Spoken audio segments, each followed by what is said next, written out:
Amén. Bueno, quiero que por favor me acompañen a Isaías 55. Es el texto que vamos a estudiar el día de hoy. Isaías 55.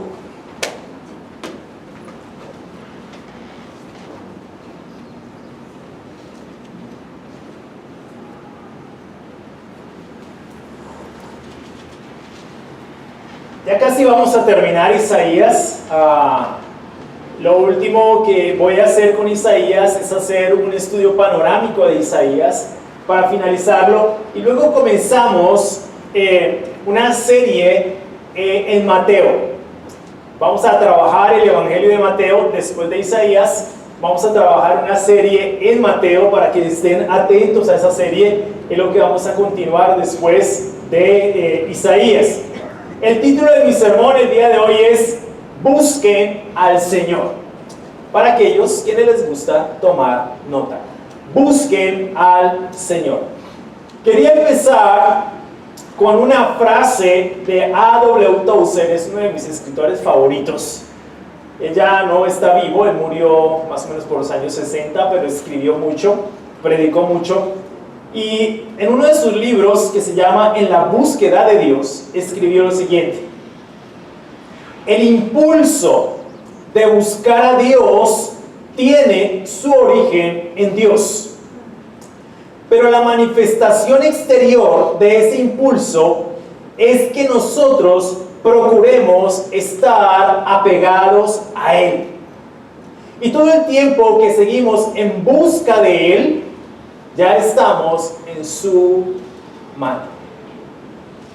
Vamos a Isaías 55. Vamos a leer Isaías 55, todo Isaías 55, vamos a leerlo. Todos los sedientos, vengan a las aguas, y los que no tengan dinero, vengan, compren y coman. Vengan, compren vino y leche, sin dinero y sin costo alguno. ¿Por qué gastan dinero en lo que no es pan, y su salario en lo que no sacia? Escúchenme atentamente y coman lo que es bueno, y se deleitará su alma en la abundancia. Inclinen su oído y vengan a mí, escuchen, y vivirá su alma. Y haré con ustedes un pacto eterno, conforme a las fieles misericordias mostradas a David. Lo he puesto por testigo a los pueblos, por guía y jefe de las naciones. Tú llamarás a una nación que no conocías, y una nación que no te conocía correrá a ti, a causa del Señor tu Dios, el Santo de Israel, porque Él te ha glorificado. Busquen al Señor mientras pueda ser hallado.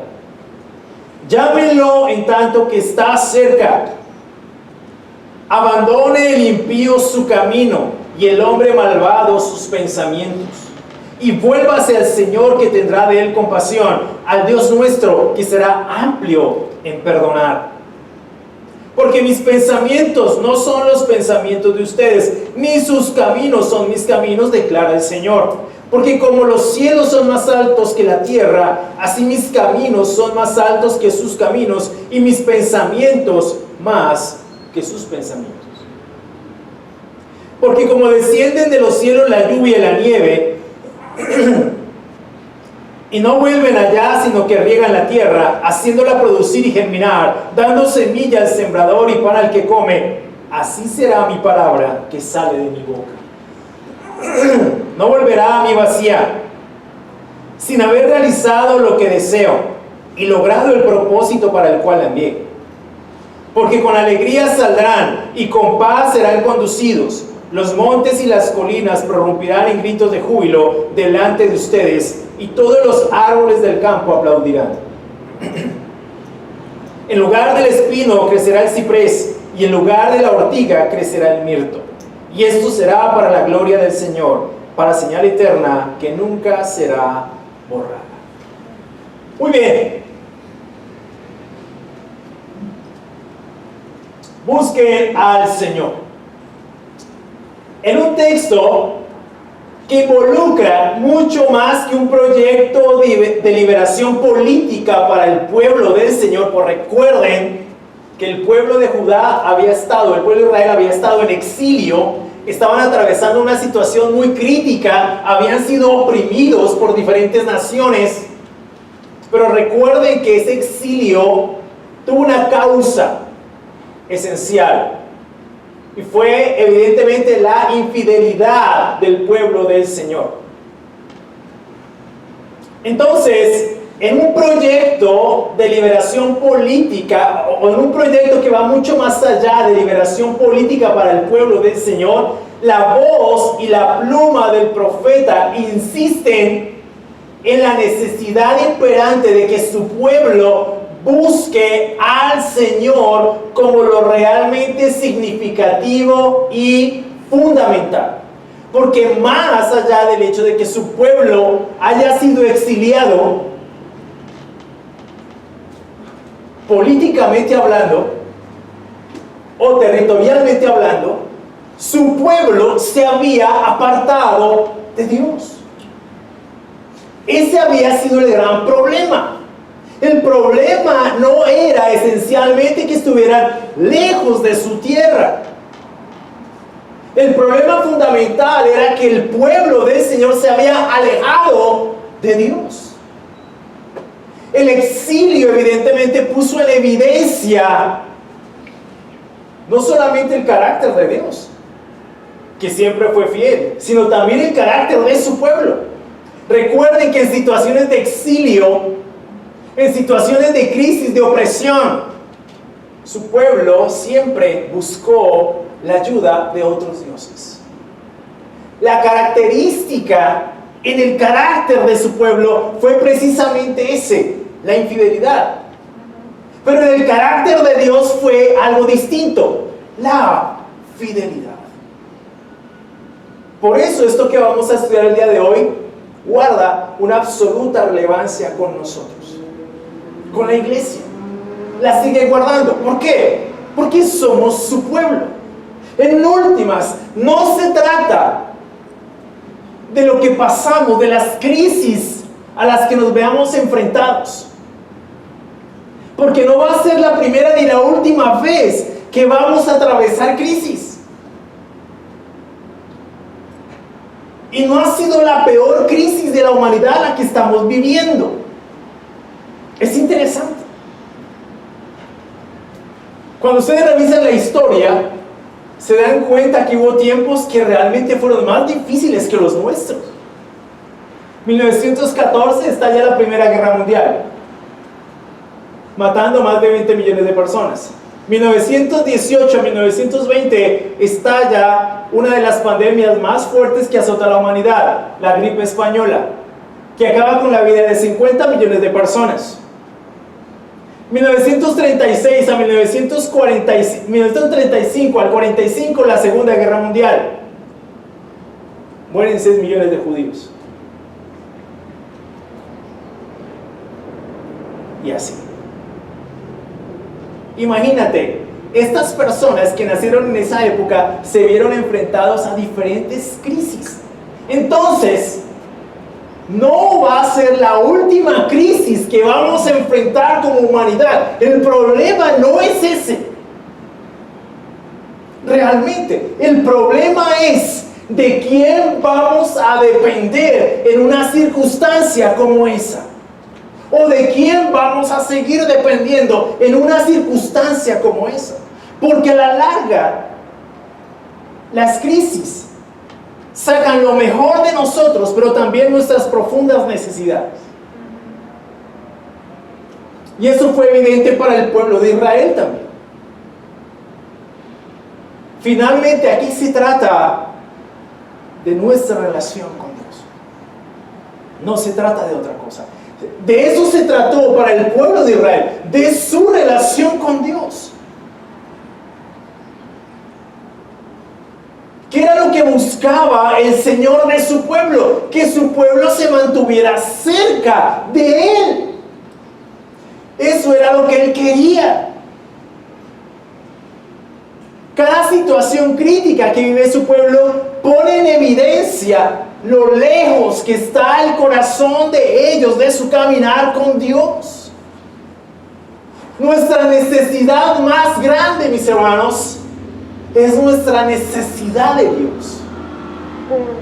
Desde el mismo momento en que Adán y Eva pecan, se genera un distanciamiento entre Dios y el ser humano.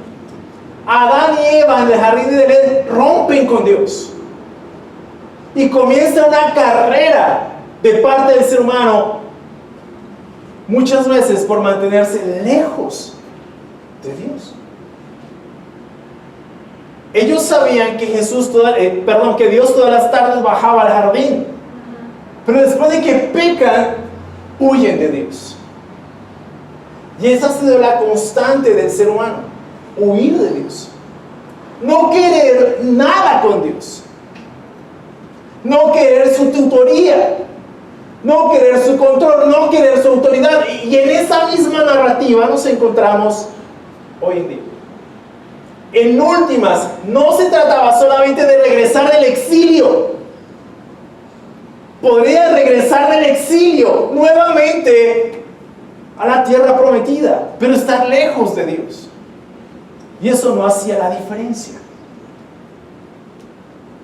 Por eso este texto expresa la necesidad imperante de su pueblo de buscar al Señor como lo realmente significativo y fundamental. El texto por lo menos nos deja ver tres elementos fundamentales que conforman toda la estructura de esta necesidad en la narrativa del pasaje que acabamos de leer. Y el primero de esos elementos es el llamado del Señor, versículo 1 al versículo 5 que acabamos de leer. Solamente voy a leer el encabezado del versículo 1. Todos los sedientos vengan a las aguas, y los que no tengan dinero, vengan, compren y coman. Vengan, compren vino y leche, sin dinero y sin costo alguno. Toda la fraseología de estos primeros versículos del capítulo 55 pertenece no solo a Israel, sino también a la iglesia. Lo que he venido diciendo en los últimos domingos. No cabe la menor duda que el llamado del Señor sigue vigente toda vez que Dios sigue siendo el mismo y sus años no tienen fin. Es decir, y quiero que por favor entendamos esto muy bien, por lo menos es lo que la Biblia nos pide que hagamos, que el Dios que adoramos es el mismo Dios que Isaías describe en sus páginas. No es un Dios diferente, es exactamente el mismo Dios. Y ese Dios del que escribe Isaías es el Dios que hoy también pide que lo busquemos. Y que tengamos una relación profunda con Él. La poesía de estos primeros versículos narra la insistencia por parte del Señor de que su pueblo acuda a Él de forma perseverante y comprometida. Al leer estas palabras es imposible no sentirnos identificados y a la vez involucrados. Son palabras que sin ninguna duda conciernen también a la iglesia. Aun cuando el contexto histórico de este texto es un llamado a los exiliados a regresar a Sión para ser restaurados, ciertamente es también un reflejo del llamado universal a responder a la misericordia y amor de Dios. Muchos han dejado la fe. Por eso les decía que la pandemia sacó lo mejor, pero también nuestras más profundas necesidades, nuestras más profundas carencias. Es interesante, pero pensábamos cuando inició la pandemia que esta pandemia nos iba a sacar diferentes, ¿verdad? Que íbamos a ser diferentes, que tal vez íbamos a valorar más muchas cosas. Pero ciertamente no sucedió así del todo. No necesariamente. Muchos dejaron la fe, otros dejaron sus familias, Otros viven como si no hubiese pasado nada, como si no hubiera ocurrido nada. Una gran cantidad de historias, teorías de conspiración, un montón de cosas interesantes por demás, pero completamente alejadas de la realidad.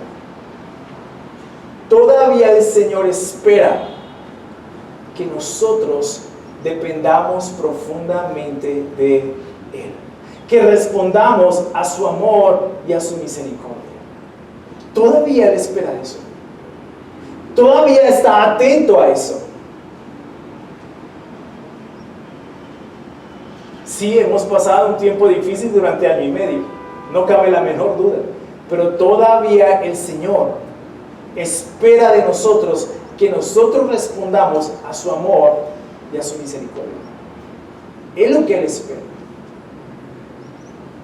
La pregunta es, ¿cómo estamos respondiendo a ese amor y a esa misericordia? Es algo que nos tenemos que preguntar. El comentario Mundo Hispano señala respecto de este texto que se está animando a los judíos sedientos de libertad y de realización espiritual a acudir a las aguas, que aquí simbolizan la abundancia espiritual que solo encuentran en Dios. Pero en la mente y corazón del profeta la satisfacción espiritual es más plena si se cumple la voluntad divina con respecto a llevar de regreso a su pueblo de la tierra de su cautividad a la tierra de promisión, es decir, Israel. En la narrativa del profeta no cabe la menor duda, y eso es quizá lo más significativo, que lo que Israel necesita es regresar al Señor. Regresar a su tierra, sí, y sería mucho más completo esa experiencia, pero fundamentalmente regresar al Señor, porque allí reside toda la identidad de su pueblo. Y es lo que su pueblo finalmente necesita. Evidentemente el lugar donde su pueblo va a encontrar mayor significado y satisfacción es en su relación con Dios. Regresar de la cautividad sin Dios es en última seguir cautivos.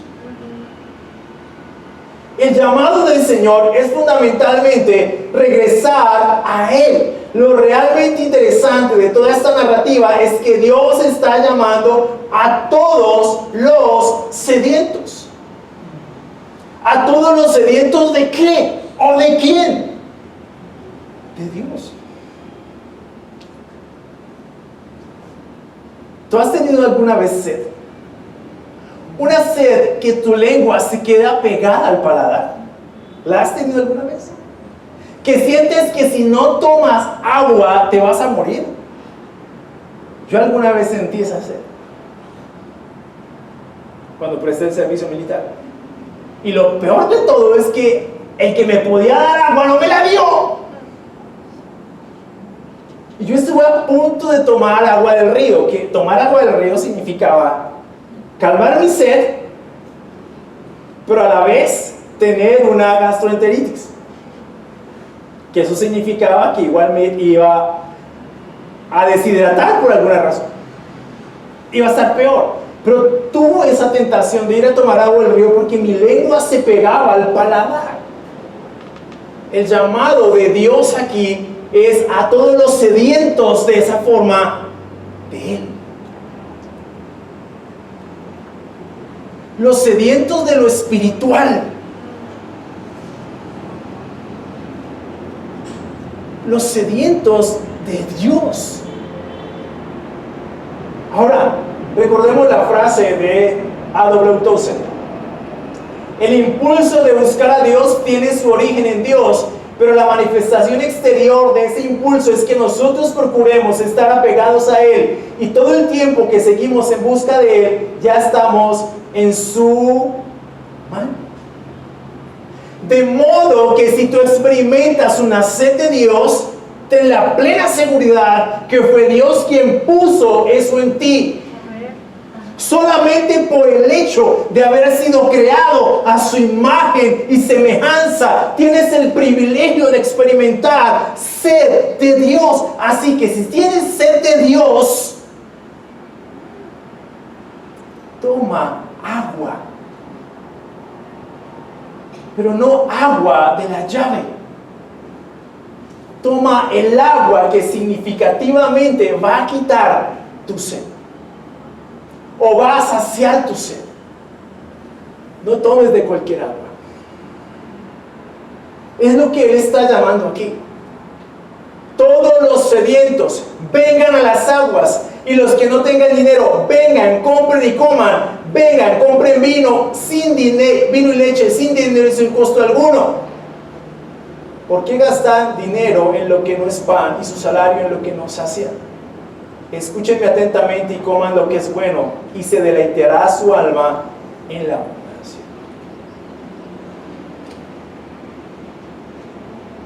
El asunto es que Dios sí quiere saciar esa sed. Dios quiere saciar ese hambre. Porque realmente el deseo de Dios es tener una relación con sus criaturas creadas a su imagen y semejanza. Eso es verdad.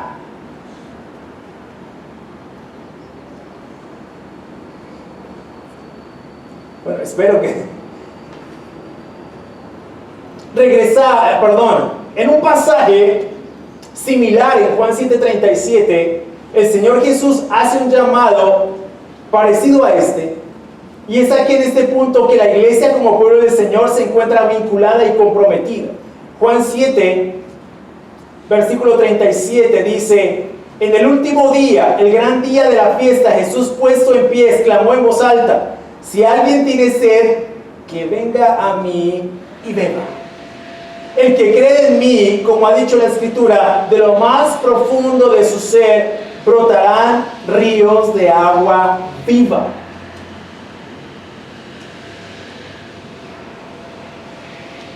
Si alguien tiene sed, que venga a mí y beba.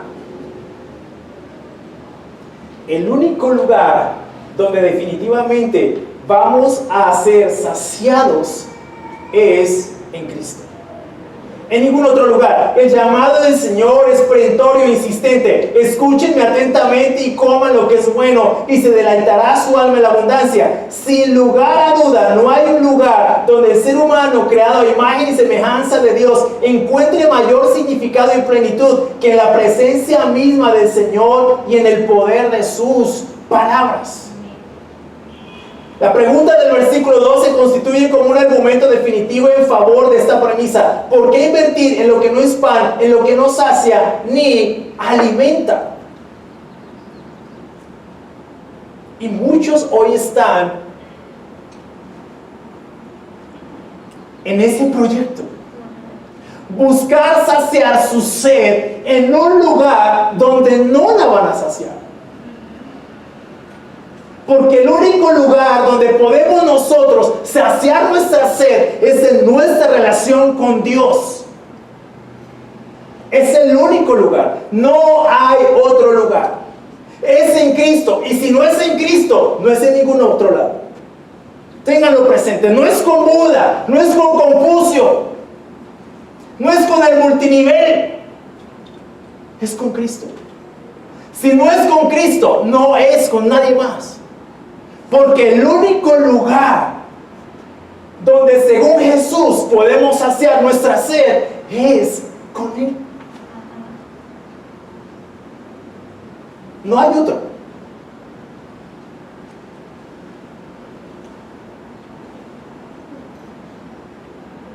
Juan 6:35. En Juan 6:35, 58, el Señor establece que Él es el pan que bajó del cielo, y que todo aquel que come de ese pan jamás volverá a tener hambre. Ahora bien, a pesar de que este pasaje nos está hablando de una historia que involucra a la nación de Israel, Isaías 55, en una situación geopolítica bastante crítica, sin duda su pertinencia nos involucra a nosotros como iglesia contemporánea, toda vez que su narrativa señala a la iglesia y a la salvación obtenida por la obra del siervo, es decir, por Jesucristo. Es imposible dudar que tanto el pasaje de Isaías como el de Juan nos están hablando de una misma cosa. Nos hablan de la misma cosa. El siervo sufriente, el Mesías, el pan del cielo, es verdadera comida y bebida. es en quien nuestra alma se deleitará en abundancia. Vamos a Juan 6:35, marquen ahí, solamente para que lo leamos, para reforzar el argumento que estamos hablando el día de hoy. Juan 6:35. Los noto muy silenciosos, no sé si es el tapabocas, o no desayunaron. Juan 6:35.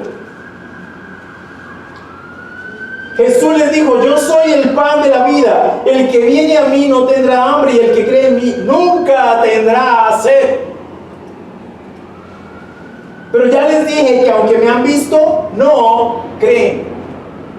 Todo lo que el Padre me da vendrá a mí, y al que viene a mí de ningún modo lo echaré fuera, porque he descendido del cielo no para hacer mi voluntad, sino la voluntad del que me envió. Y esa es la voluntad del que me envió, que de todo lo que Él me ha dado yo no pierda nada, sino que lo resucite en el día final. Amén. Entonces, lo que tenemos en Jesús es el pan del cielo y el agua de vida, verdadera bebida, verdadera comida. Quien come de ese pan jamás volverá a tener hambre. Quien bebe de esa agua jamás volverá a tener sed. ¿Por qué invertir tu dinero y tu esfuerzo en algo que no te va a saciar? Pregúntate. Y perderte la oportunidad y el privilegio de tener una relación con Dios. ¿Por qué? ¿Por qué invertir tu vida en un lugar donde definitivamente no va a estar bien invertida? Yo sé que esto es muy difícil de aceptar, por lo menos para los judíos en el primer siglo lo fue, y de creer. Desafortunadamente nosotros como seres humanos tenemos que experimentar las cosas para entenderlas. Y tenemos que llegar al punto donde, era verdad, aquí no encuentro significado. Y te tienes que regresar al punto donde te dijeron: en Cristo es el único lugar donde tú puedes encontrar significado para tu vida.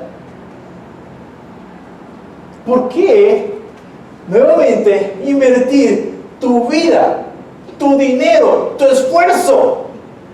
Y aquí no estoy hablando de plata, estoy hablando de invertir en un lugar donde no vas a encontrar más que humo. ¿Para qué?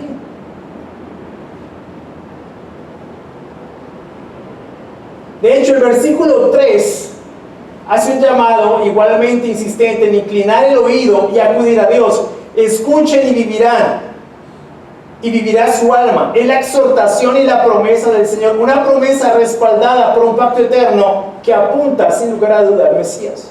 La Biblia de Estudio NBI advierte al respecto: a David se le había prometido una dinastía eterna que culminaría con la llegada del Mesías. La resurrección de Cristo sería la futura prueba de la fidelidad de Dios hacia David. En efecto, el apóstol Pablo en su predicación en Antioquía de Pisidia hace alusión a esta promesa mesiánica. Cita este pasaje que estamos leyendo en Isaías 55, en Hechos 13, 26 al 34.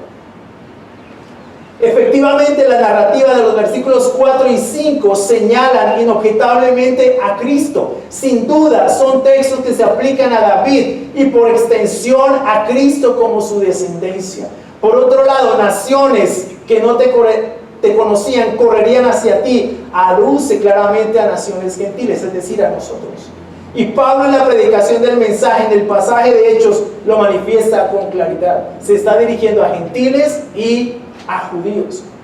Sin duda, el llamado del Señor en la voz y la pluma del profeta compromete no solo a la nación de Israel, sino a la iglesia y a todo aquel que tenga sed de Dios. En Él y en su Hijo, el siervo sufriente, podemos encontrar deleite en abundancia para nuestras almas. Ese es el llamado del Señor. Vengan, coman verdadera comida y beban verdadera bebida. ¿En quién? En la persona de Cristo, que estos textos señalan. Los textos que acabamos de leer, del versículo 1 al versículo 5. Ese es el llamado del Señor. El llamado insistente, el llamado perentorio, el llamado determinante, el llamado categórico. Vengan, búsquenme. Y su alma encontrará deleite. El segundo elemento es el llamado del profeta, versículo 6. Busquen al Señor mientras pueda ser hallado, llámenlo en tanto que esté cerca, abandone el impío su camino y el hombre malvado sus pensamientos, y vuélvase al Señor, que tendrá de él compasión, al Dios nuestro, que será amplio en perdonar. Busquen al Señor mientras pueda ser hallado. Es un llamado no solo insistente de parte del profeta, sino angustioso. ¿Qué sugiere? Sugiere que habrá un tiempo en el que ya no será posible buscar al Señor. Sugiere que va a haber un tiempo en el que tal vez ya no pueda ser hallado. Porque el tiempo se habrá acabado. O sea, el pasaje advierte eso. Búsquenlo mientras esté cercano. Llámenlo. Es insistente, es angustioso. Mientras todavía pueda ser hallado. Porque va a haber un momento en el que ya no va a haber tiempo para eso. Sea porque el Señor regresa, o sea porque tal vez mañana ya no está. Búsquenlo mientras esté cercano, mientras pueda ser hallado, mientras tengan la oportunidad de tener una relación con Dios. No aplaces eso, no lo aplaces. Fíjate que son palabras escritas 750 años antes de Cristo, que siguen vigentes para nosotros el día de hoy como iglesia, pero también si nos visitas. No te invitamos aquí solamente para que vieras lo increíble que es la iglesia, porque no te estamos ofreciendo una iglesia. Si me hago entender, hay muchas iglesias y mejores que la nuestra.